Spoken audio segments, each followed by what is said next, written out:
It's pretty incredible how a single decision made in Washington, D.C. can send these massive shockwaves all the way through the Indian economy. Today, we're going to break down the U.S. Federal Reserve's latest move and figure out exactly what it means for India and for your exams. Let's get right into it. I know it might seem like something happening thousands of miles away, right? But trust me, a central bank's decision over there has a direct impact on the value of our rupee, on the flow of foreign money into our country, and yeah, even on the kinds of questions you're going to face in your upcoming exams. So let's connect those dots. So here's our game plan. We've broken this down into 5 simple parts. We'll start with what the Fed actually did, then we'll trace its impact across the globe, and then we'll zoom in on what it means for India. We'll also look at the immediate versus the long-term effects and wrap it all up with a rapid-fire revision to make sure all these key points stick. All right, let's dive right in. Section 1, the Fed's big policy change. So, what exactly did the U.S. Federal Reserve do? And more importantly, why did they do it? Okay, the one number you absolutely need to remember from this whole thing is 25. The Fed cut its main interest rate by 25 basis points. But hold on, for those of you who are new to this, what on earth is a basis point? It's actually really simple. 1 basis point is just 1/100th of a percentage point.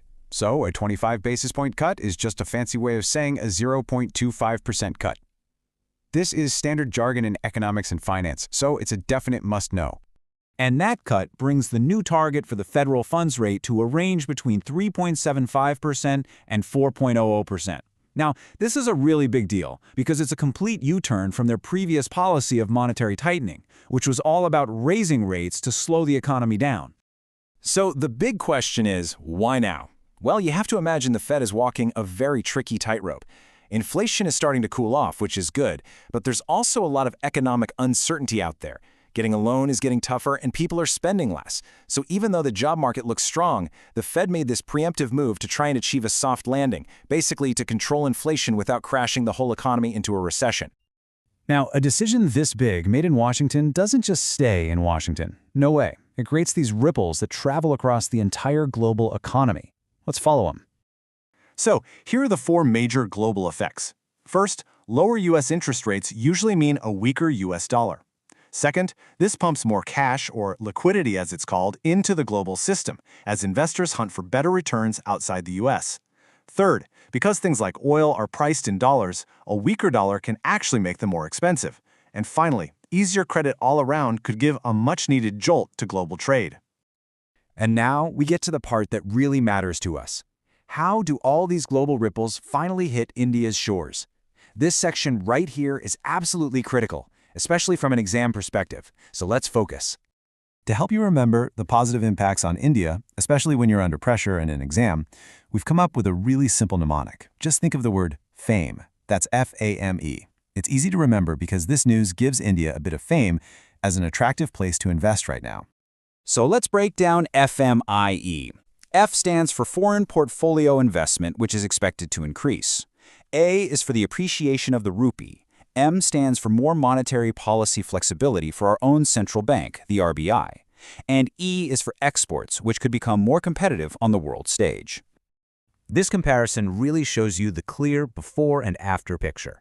Before the cut, there was a real risk of money flowing out of India. Now, we're expecting more foreign investment to flow in. This takes the pressure off our rupee, helping it to strengthen and just generally reducing that wild volatility we sometimes see. So far, this all sounds pretty fantastic for India, doesn't it? But you know how it goes in economics. There's always another side to the story. So we've got to ask the tough question. What's the catch? What are the potential risks we need to keep an eye on? And here's the big one.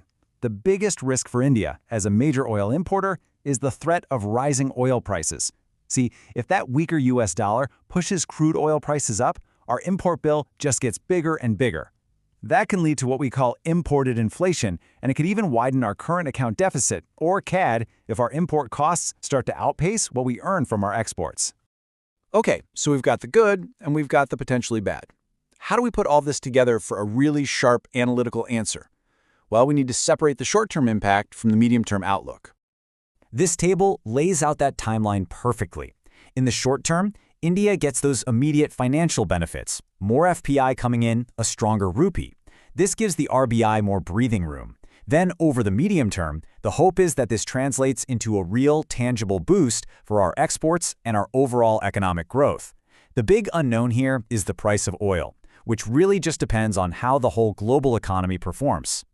All right, time to lock it all in. This is our final section, a quick revision of the key takeaways. This is the core information you absolutely need to have memorized. First, the hard numbers. The rate cut, 25 basis points. The new Fed rate range, 3.75 to 4.00%. The policy shift, from tightening to accommodative, meaning they're trying to boost the economy. The Fed's ultimate goal, that perfect soft landing. And make sure you know the jargon: basis points, federal funds rate, liquidity, and accommodative phase. And for India, just remember FAME. F, positive capital inflows.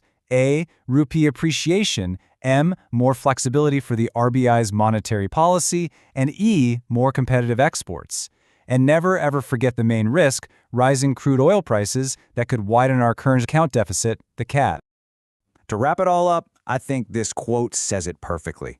The Fed's decision has really opened up a favorable window for India.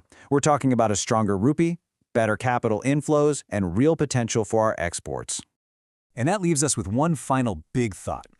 The Fed has opened this window of opportunity. The external environment has become a bit more friendly. The crucial question now is, how will India's own policies step up and capitalize on this moment to maximize our economic growth? Something to think about. That's it for this explainer. Thanks for joining me.